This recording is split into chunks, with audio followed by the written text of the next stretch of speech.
जय हिंद भाइयों। कैसे हैं आप लोग? आप लोगों को आज पता होगा, आज 23 मार्च है। 23 मार्च को शहीद दिवस मनाया जाता है और आज हम सब लोग मिलकर एक बार पुनः शहीदों को याद करते हैं, जिनकी बदौलत आज हम लोग अपने अपने घरों में सुख चैन से बैठे हुए हैं, जिन्होंने अंग्रेज़ों की इतनी यातनाएं सहन करके आज हम लोगों को ये आज़ादी दिलाई है। तो हम लोगों का भी एक फ़र्ज़ बनता है, एक कर्तव्य बनता है कि आज हम लोग इतने सेफ से और सिक्योरिटी के साथ में अपने अपने घरों में अपने बीवी बच्चों माताओं के साथ में बैठे हैं, तो कहीं ना कहीं आज उनकी बदौलत है।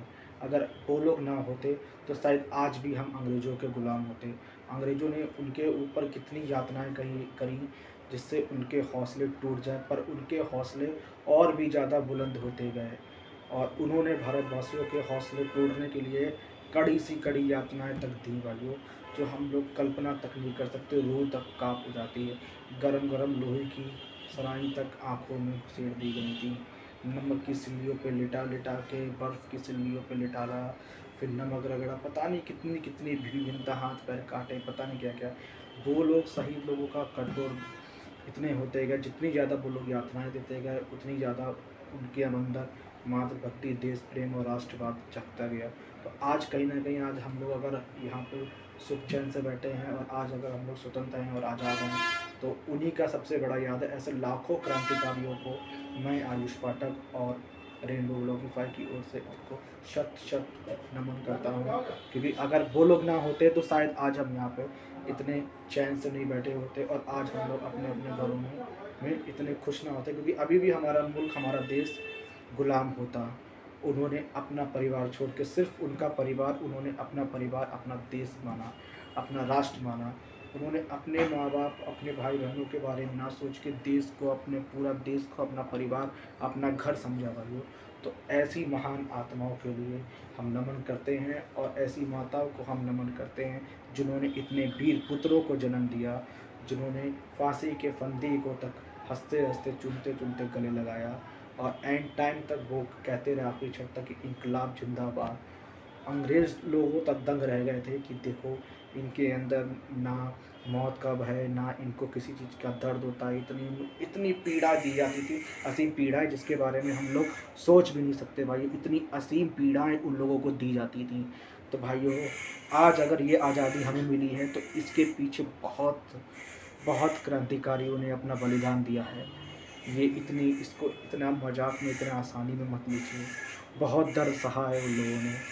हाँ, मैं गांधी जी को मानता हूँ, ऐसी बात नहीं है, नहीं मानता हूँ, पर ये सिर्फ केवल अहिंसा से नहीं, उन्होंने हथियार उठा के अपने देश के लिए लड़े हैं, अपनी जान तक कुर्बान करी है, अपनी यातनाएं तक झेली हैं। उनको और उनके परिवार वालों को कितनी धमकियाँ, कितनी यातनाएं, पता नहीं क्या क्या क्या क्या नहीं उन्हें दिया जाता था भाइयों।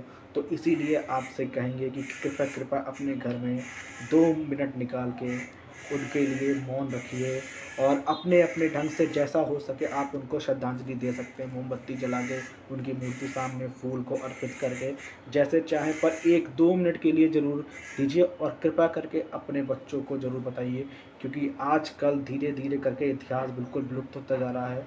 हमारे बच्चों को टीवी के तो सब पता होंगे, और उन्हें इतिहास के बारे में कुछ नहीं पता कि कौन शहीदों ने, तो आज ये भी नहीं पता होगा कि 23 मार्च को शहीद दिवस मनाया जाता है भाइयों। क्योंकि जिस हिसाब से इंग्लिश मीडियम स्कूल्स आ गए हैं, ये आ गए हैं, वो केवल वेस्टर्न कल्चर को ही फॉलो करते हैं। आप लेकिन वो लोगों ने ये नहीं देखा कि कभी वेस्टर्न कल्चर वालों ने हम लोगों को फॉलो नहीं किया, पर हम लोग इतने ज़्यादा विलुप्त हो गए हैं कि हम लोग अब अपनी मातृभाषा बोलने में तक हिचकिचाते हैं, शर्माते हैं, संकोच करते हैं। तो भाइयों, ये कैसी हमें अपनी संस्कृति के संस्कार बच्चों को साथ में ज़रूर देने चाहिए। हाँ, इंग्लिश देनी चाहिए, ठीक है, English is a international language, पर हमें अपने संस्कार नहीं देंगे तो वही वेस्टर्न कल्चर ही फिर से हमारे भारत में आ जाएगा और वो दिन दूर नहीं होगा जब हम पुनः गुलाम बन जाएंगे। तो हमें किसी भी चीज़ की इतनी ज़्यादा आदत और उनके ऊपर इतना ज़्यादा निर्भर नहीं होना और इतनी ज़्यादा उनकी हैबिट नहीं डालनी है कि हम फिर से एक बार पुनः अब गुलाम बन जाएं, क्योंकि अब अगर हम लोग गुलाम बन गए तो फिर दोबारा कभी नहीं हो पाएंगे। 200 साल भाइयों, 200 साल, 200 साल बहुत होते हैं। 200 साल भाइयों, सोच के रूह काँप उठती है। 200 साल हमारा देश गुलाम रहा और उस बीच में जो जो जो लोग होंगे जिन्होंने यातनाएं झेली होंगी, उन सबको हम सल्यूट करते हैं भाइयों, क्योंकि अंग्रेज़ों ने बहुत पीड़ाएं दी होंगी और कहीं ना कहीं उसके जिम्मेदार भी हम ही लोग ही थे, क्योंकि हम लोगों के अंदर एक बचपन से दिया जाता है हमें एक स्वभाव की अदिति देवो भव। हम लोगों ने कुछ ज़्यादा ही उनको देवो भव बना दिया और उन्होंने हमें गेट आउट कर दिया। और कहीं ना कहीं इसमें हमारे दो देश के जो राजा थे उनका पूर्णतः स्वार्थ भी हमारे देश को ले डूबा। उन्होंने सिर्फ अपने अपने राज्य अपने अपने उसका सोचा और अंग्रेज़ों ने इसी चीज़ का फ़ायदा उठा के फूट डालो, आपस में उन लोगों को लड़वा दिया और सबका धीरे धीरे धीरे धीरे करके, क्योंकि वो लोग जरा से आए थे और धीरे धीरे धीरे धीरे करके उन्होंने पूरे हिंदुस्तान को अपने कब्जे में ले लिया। और फिर जो उन्होंने अपना ब्रिटिश शासनकाल चलाया है वो आप सबको पता है उन्होंने क्या किया है। कितने लाखों करोड़ों लोग, जनरल डायर ने तो जलियांवाला बाग में कितने लाखों करोड़ों पे ऐसे ही शूट आउट करा दिया था, गोली चलवा दी थी भाइयों। तो इसलिए प्लीज़ हमें इस चीज़ को, इस आज़ादी को और इस चीज़ को नहीं भूलना चाहिए। और क्रांतिकारियों को तो बेसिकली नहीं भूलना चाहिए, क्योंकि उनसे बड़ा बड़ा हीरो और उनसे बड़ा आइकॉन और उनसे बड़ा हमारे लिए आदर्श कोई जीवन में नहीं हो सकता। ना कोई एक्टर, ना कोई एक्ट्रेस, ना कोई, क्योंकि असली देश प्रेम और असली हीरो और असली आदर्श हमारे वही थे। उन्होंने ही दिखाया कि हाँ, उस टाइम जब एक सुई की नोक के बराबर भी कोई कहीं से भी उम्मीद की किरण नहीं दिख रही थी कि हम कभी आज़ाद हो सकते हैं, उन्होंने सबने स्वीकार कर लिया था कि अब हमें पूरे जीवन काल में तक अंग्रेज़ों का गुलाम ही बन के रहना है। तो उस क्षण में उन्होंने ऐसा करके दिखाया जो असंभव था। तो आज के टाइम में ऐसा क्यों नहीं हो सकता भाइयों? तो इसलिए प्लीज़ आप लोग ज़रूर उनको याद करिए, देखिए अपना इतिहास किताबें पढ़िए, पिक्चर देखिए, उनके ऊपर मूवीज़ बनी है, सब कुछ देखिए कैसे करके उन्होंने आज ये सब हमें इतनी ज़्यादा आज़ादी दी है। इतनी आसानी से आज हमें आज़ादी नहीं मिली है, जिसको आज हम बिल्कुल भी उसको महत्व तो नहीं दे रहे हैं और उसको बिल्कुल भी व्यक्त जाने दे रहे हैं। आजकल किसी को पता फ़र्क ही नहीं पड़ता कि आज शहीद दिवस आज वो है। उन्हें तब फ़र्क पड़ता जब आज हम गुलाम होते, उन्हें तब फ़र्क पड़ता कि आज जब हम गुलाम होते। भाइयों, अभी भी टाइम है, इस आज़ादी के महत्व को समझिए, इसकी महानता, इसकी महत्वता, इसकी इम्पोर्टेंस को समझिए। और आज पुनः विदेशी चीज़ों पे, विदेशी प्रोडक्ट पे निर्भर मत हो जाइए। हमें बार बार मैं कहता आया हूँ और कह रहा हूँ कि हमें अपने संस्कार, अपने स्वदेशी चीज़ें, स्वदेशी ढंग, अगर आपको कोई चीज़ है तो अपने यहाँ भारत में बनाइए, उत्पाद करिए, वो करिए। हम इतने ज़्यादा निर्भर ना हो जाएं जैसे पहले के ज़माने में ब्रिटिश शासन काल थे, वैसे आज के ज़माने में हमारा सबसे बड़ा शत्रु हमारा चाइना है, ना कि पाकिस्तान। पाकिस्तान शत्रु है पर हमें पाकिस्तान से कोई खतरा नहीं है, सबसे बड़ा खतरा हमें चाइना से है। तो इसलिए चाइना के मार्केट को कोशिश करिए, हम एकदम से बदल तो नहीं सकते भाइयों, कहना आसान होता है, करना मुश्किल होता है, क्योंकि हम उसकी चीज़ों के आदी हो चुके हैं। पर हमें फिर से अपने देश को, क्रांतिकारियों के बलिदान को बेकार नहीं जाना, हमें फिर से अपने देश को गुलाम नहीं बनने देना है और ना हमें गुलाम बनना है।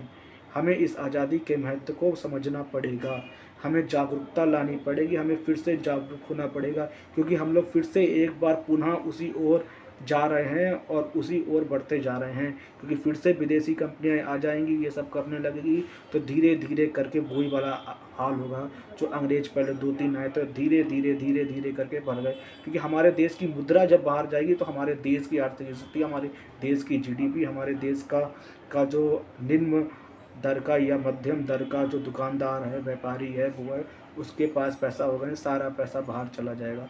तो इसीलिए हम लोगों को ज़्यादा से ज़्यादा स्वदेशी चीज़ों को यूज़ करना चाहिए और अपने देश की चीज़ों का और अपने देश के बंदों का और ज़्यादा से ज़्यादा गरीबों का, बेसहारों का, बुज़ुर्गों का, चाहे वो जीव जंतु हों, मनुष्य हों, सबको प्यार, प्रेम, मोहब्बत सबको बांटना है, किसी से ईर्ष्या नहीं। और कम से कम अपनी इनकम का 5% सेंड हमें लोगों की सहायताओं में, लोगों के मदद में, ट्रस्ट में, मंदिरों में, मस्जिदों में, दान में, गुरुद्वारों में, जहाँ जिसकी श्रद्धा हो, हमें उसमें उसको लगाना चाहिए और हमें खर्च करना चाहिए। और हमें अपने अंदर देश प्रेम और राष्ट्रवाद जरूर हमेशा, जब कोई भी पर्सनल इश्यू हो, जब देश प्रेम आए तो सब एकजुट हो जाएं। पर्सनल मतभेद आपस की अलग बात होती है और देश के प्रति अगर जो बंदा एक साथ और एक सुर में नहीं बोला, वो उस देश प्रेम और सच्चा देशभक्त नहीं है। वो एक प्रकार से वो हमारे शत्रु की ही तरह हुआ, क्योंकि जो अन्न और जो नमक हमारे देश का खा रहा है, पर गा दूसरे के देश की रहा है। तो भाइयों, इसीलिए हम लोगों को फिर से इस आज़ादी का महत्व को समझना है और उन क्रांतिकारियों को नम आँखों से नमन करना है और उनके लिए 2 मिनट का मौन रखना है। क्योंकि आज जो आज हम हैं, आज हम बहुत सौभाग्यशाली हैं कि आज जो भी देन है वो उनकी देन है और उनके कारण ही आज हम यहाँ हैं। अगर वो ना होते तो शायद आज हम यहाँ नहीं होते और शायद मैं आयुष पाठक भी आज यहाँ पे आपके सामने अपना ये वीडियो नहीं ला पाता। तो अगर भाइयों, आज मैं आपसे ये भी नहीं कहूँगा कि इसको लाइक करिए, सब्सक्राइब करिए, प्लीज़ ज़्यादा से ज़्यादा इस वीडियो को शेयर करिए। क्योंकि हमें फिर से अपने देश को गुलाम ना बना के हमें फिर से देशभक्ति जलानी है। तो ज़्यादा से ज़्यादा इस वीडियो को शेयर करिए, जिससे लोगों के अंदर जो मर गया है, जो मिट गया है, देशभक्ति को पुनः जागृत करना है और देश के लिए कुछ कर गुजरने की भावना अपने अंदर फिर से पुनः जागृत करनी है। और इसी के साथ मैं आयुष पाठक आपसे विदा लेता हूँ, मिलता हूँ कुछ नए टॉपिक, लेटेस्ट न्यूज़ और लेटेस्ट ब्लॉग के साथ। जब तक के लिए जय हिंद, जय भारत, जय किसान, जय जवान, नमस्कार।